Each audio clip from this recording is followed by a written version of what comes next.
Pennsylvania के Buttler में पूर्व राष्ट्रपति डोनाल्ड ट्रंप को निशाना बनाया गया और रैली के दौरान उन्हें गोली मारी गई। हालांकि बाल बाल वो बच गए और ये गोली उनके कान को चीरते हुए निकल गई। और इसी घटना में एक शख्स की मौत हुई जबकि दो लोग गंभीर रूप से घायल बताए जा रहे हैं। लेकिन जब गोली चलाई गई तो गोली ट्रंप के कान के ऊपरी हिस्से को चीरकर बाहर निकल जाती है। दाहिने कान के ऊपरी हिस्से में ये चोट लगी। अमेरिकी जांच एजेंसी इस हमले को डोनाल्ड ट्रंप की हत्या के प्रयास के तौर पर देखकर अब जांच में जुटी हुई है। पूर्व अमेरिकी राष्ट्रपति की सुरक्षा में तैनात जो यूएस सीक्रेट सर्विस के एजेंट्स ने हैं, उन्होंने हमलावर को हालांकि मौके पर ही घेर लिया और उसके बाद उसे सीधी गोली मारकर वहीं पर उसे ढेर कर दिया गया। जिस युवक ने इस घटना को अंजाम दिया उसकी उम्र मात्र 20 साल बताई जा रही है। बताया जा रहा है कि वो भी पेंसिल्वेनिया के रहने वाले थॉमस मैथ्यू क्रुक्स के रूप में सामने आया है और सिर्फ 20 साल का एक युवक है।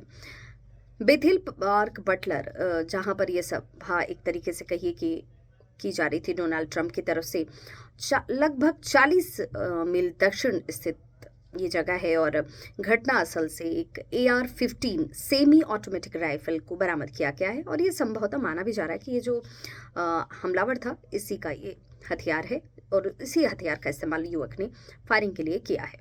डोनाल्ड ट्रंप और उनकी रैली को इसी हथियार से निशाना बनाया जाता है, फायरिंग की जाती है। यूएस सीक्रेट सर्विस की जवाबी कार्रवाई में हालांकि हमलावर के सिर में गोली लगी और वो वहीं पर ढेर हो गया, उसकी मौत हो गई। ट्रंप जिस मंच से भाषण दे रहे थे वहां से बंदूकधारी करीब 120 मीटर की दूरी पर था, जहां से मैन्युफैक्चरिंग कंपनी की छत पर खड़े होकर इस युवक ने निशाना बनाया डोनाल्ड ट्रंप को।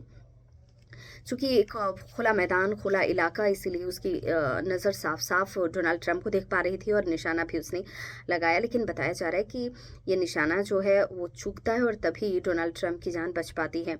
ओपन एयर कैंपेन बटलर के पार्क में ये जो है किया जा रहा था और इसी का आयोजन किया हुआ था और ये इतना ओपन स्पेस था कि सब कुछ साफ साफ देखना आसान था, जिसकी चर्चा भी हमने की। अपने स्थान से पूर्व राष्ट्रपति को बिना किसी बाधा के ये शख्स देख भी पा रहा था और इसीलिए उसने निशाना साधा। डोनाल्ड ट्रंप जहां खड़े होकर के सीक्रेट सर्विस स्पीच दे रहे थे, वहां से ठीक पीछे एक और स्ट्रक्चर था जिस पर यूएस सीक्रेट के सर्विस के जो काउंटर स्नाइपर टीम होती है उसकी तैनाती थी। हमलावर की गोली चलाते ही हालांकि काउंटर टीम एक्टिव हो जाती है और वो भी इस युवक को निशाना बनाती है और वहीं पे ढेर कर देती है। 200 मीटर दूर से जो ये जवाबी कार्रवाई है जो सीक्रेट सर्विस के स्नाइपर की तरफ से वो की जाती है और इमारत में जहाँ पर हमलावर खड़ा था जिसने उसने निशाना बनाया उस शख्स को ढेर किया गया। AGR इंटरनेशनल कंपनी की ये छत बताई जाती है। वहीं कंपनी ग्लास और ये वो कंपनी है जो ग्लास और प्लास्टिक पैकेजिंग का काम करती है और इसी का ये स्वचालित उपकरणों की आपूर्ति करने का इंडस्ट्री है। बंदूकधारी ने जो इस इमारत से गोलीबारी की थी वो बटलर फार्म शो ग्राउंड से सटी हुई है।